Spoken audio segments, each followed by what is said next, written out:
tarde, professor Anderson. Aqui quem fala é o Eduardo Correia Sepúlveda. Sou aluno do 4º ano C de Engenharia Civil. Como o senhor pediu, não sei se dá pra ver. Então eu estou aqui para fazer o vídeo aula que o senhor quer, de 15 minutos. E eu pretendo fazer o vídeo do mesmo esquema que eu fiz no vídeo do semestre passado, que é falar um pouco sobre a matéria e fazer exercício 1 ou 2. Mas eu pretendo fazer um pouco diferente. No outro eu fiz em 2 vídeos, eu pretendo fazer em 1 vídeo. E eu pretendo falar só de um tema só, que é difração e interferência. Porque tem bastante coisa para falar e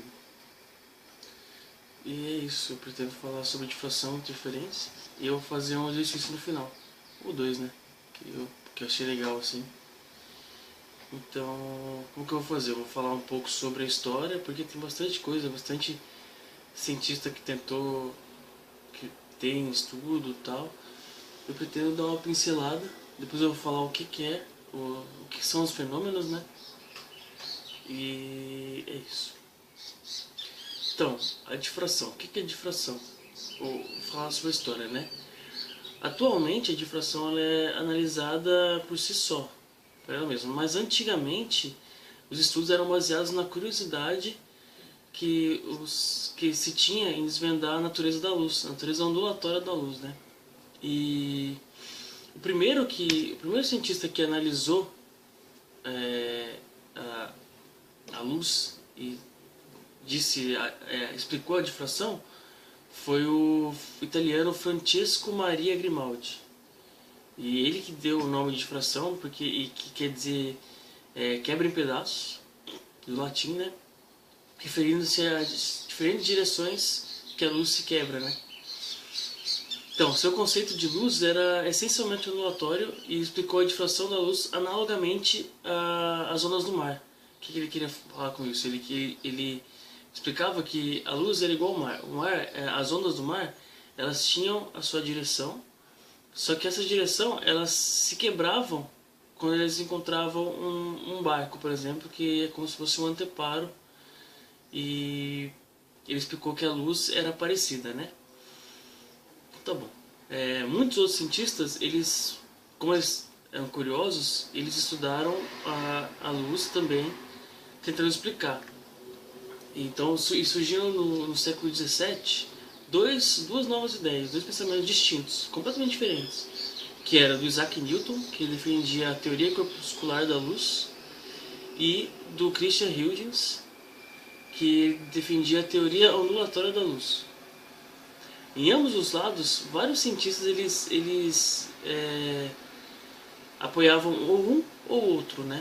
E sempre tentando refutar, E as duas ideias eram completamente distintas. Por exemplo, a corpuscular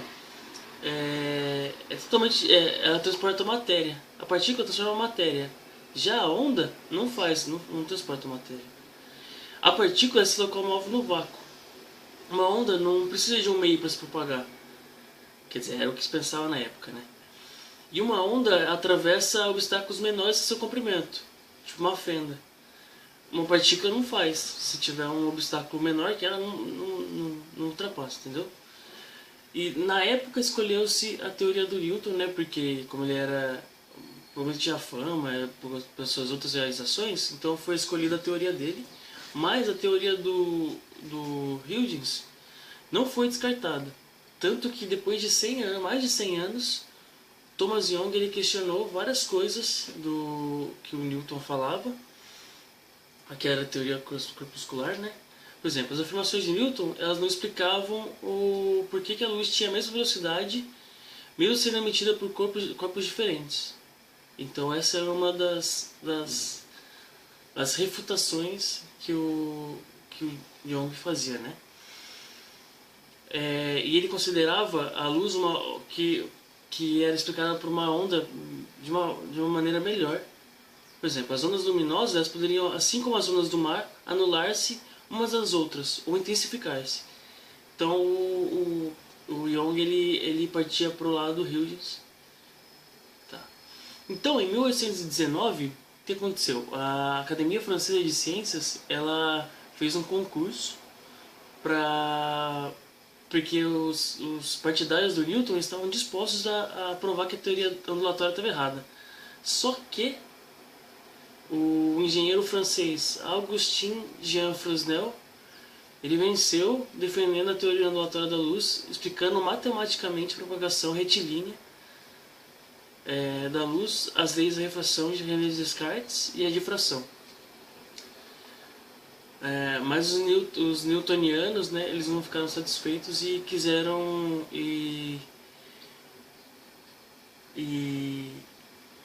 o Poisson, que era um newtoniano, né, ele chamou a atenção para o estranho fato que a teoria de Fresnel estivesse correta, porque assim, as ondas luminosas elas convergiam para a sombra de uma esfera a passarem pela borda do objeto, produzindo um ponto luminoso sendo da sombra. Tipo assim, o Fresnel ele falava que a teoria dele as ondas propagavam retilíneas e se fosse e o Poisson ele refutava dizendo que se fosse verdade no anteparo, né, a sombra, ele ia ficar com um pontinho no anteparo. Mas na verdade a gente sabe que a onda se propaga, então ela não fica com ponto. Quer dizer, tem essa teoria, mas... Então, na verdade foi isso. O Thomas Young, ele tentou explicar, ele apoiou o Huygens e acabou que foi essa teoria que é aceitada até hoje. Então eu vou explicar agora o que é difração. Então a difração ele é um fenômeno que acontece quando uma onda encontra um obstáculo. Na verdade na física clássica ele é descrito como um espalhamento ou alargamento das ondas através de orifícios de uma fenda, entendeu? De orifícios de uma fenda. Então esse alargamento ocorre conforme o princípio de Huygens, como eu já tinha falado. Acontece difração com todos os tipos de ondas, tanto onda sonora, ondas das águas, ondas eletromagnéticas, como a luz. Assim, a comprovação da difração da luz foi de vital importância para constatar sua natureza ondulatória. Ainda que a difração ocorra sempre quando as ondas e propagação encontram mudanças, seus efeitos geralmente são marcados por ondas cujo comprimento de onda é comparável com as dimensões do objeto de difração. Tipo assim, o comprimento da onda ele tem que ser comparável do mesmo tamanho que o obstáculo, entendeu? Então é por isso que ela ocorre mais frequentemente com as ondas sonoras, seu comprimento de ondas grandes, e é mais raro de luz, né? O fenômeno da difração está relacionado com as propriedades de ondas que transportam energia de um ponto para o outro no espaço, né? É intimamente relacionado ao fenômeno da interferência. O que é? Como as ondas são caracterizadas por uma variação periódica de qualquer propriedade, podem interagir entre si quando duas ou mais atravessam a mesma região do espaço. Então o que acontece? Para ter interferência, o que acontece? Tem que ter a onda, ela tem que vir e tem que ter duas fendas. Então a onda ela atinge as fendas e tem difração nas duas partes, né? E daí ocorre interferência, que é as ondas se sobrepõem. E é isso. Então se sobrepõe. E daí tem uma frase do Richard Feynman que ele fala que é assim: ninguém nunca foi capaz de definir a diferença entre interferência e difração satisfatoriamente. É somente uma questão de linguagem. E não há diferenças físicas específicas ou importantes entre elas. Tem-se, entretanto, que a difração é o fenômeno devido a um obstáculo, e já a interferência refere-se mais a uma interação entre dois ou mais fenômenos ondulatórios, entendeu? Tipo assim, a interferência ela é oriunda da difração. Basicamente isso, né? Não tem muito assim o que falar. Agora eu vou falar de um exercício que eu achei na internet mesmo, que eu achei muito legal e Na verdade eu vou ler assim, eu vou ler o texto da questão e vou tentar explicar mais ou menos como que se resolve, né? Então, a questão é a seguinte: uma onda eletromagnética de comprimento de onda igual a 500 nanômetros sofre difração após atravessar uma fenda com 2 micrômetros de largura. Uma tela de observação é posicionada a 2 metros de distância da fenda. Calcule a distância entre o centro da figura de difração e o terceiro mínimo, que é a altura, é a terceira onda, terceiro mínimo, né? Então, como que a gente faz? A gente vai utilizar a equação com condições mínimas de difração, né? Que é aceita, que é aquela equação A seno de θ igual a m vezes lambda. O A o tamanho da fenda, né? A largura da fenda que ele é dado, que é 2 micrômetros, que é a mesma coisa que 2 vezes 10 a menos 6 metros. O lambda é o comprimento da onda, que é dado também, que é 500 nanômetros, que é a mesma coisa que eu falasse 500 vezes 10 a menos 9 metros. E o m, a gente vai considerar, como ele quer o terceiro mínimo, a gente vai considerar 3, porque o m são números inteiros, né?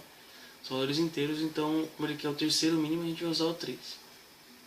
Então a gente vai substituir o que ele dá na equação e vai achar o seno de θ, que fica assim: 2 vezes 10 a menos 6 vezes seno de θ igual a 3 vezes 500 vezes 10 a menos 9.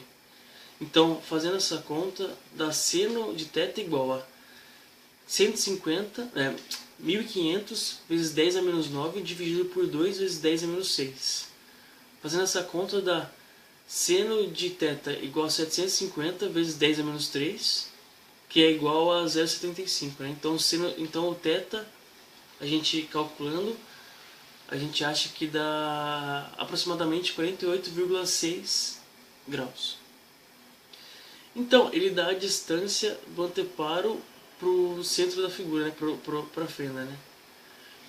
Que é o D, que ele dá, que é 2 metros. Então a gente vai ter que fazer o seguinte: a gente vai ter que fazer uma trigonometria aí. Porque a gente tem a distância, a gente tem o ângulo e a altura que a gente quer, que é a altura máxima, a altura mínima a altura máxima do terceiro mínimo.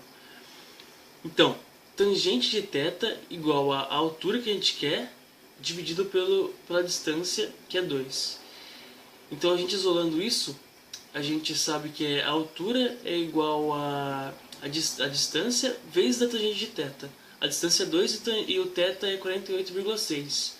Fazendo essa conta total aí, a gente acha que a distância, que a altura que a gente quer é de 2,27 metros aproximadamente, né? Aproximadamente, porque o ângulo também é aproximado. Então essa é a distância, a distância entre o centro da figura, o centro, e o terceiro mínimo, que é o que a gente quer. A gente quer essa altura, né? Então é basicamente isso, não tem muito o que falar de difração e interferência. Foi mais uma história de como que ela foi considerada e um exercício para exemplificar. Espero que o senhor entenda, não sei muito bem se deu para entender, mas espero que o senhor entenda. Obrigado, professor. Até a próxima. Valeu.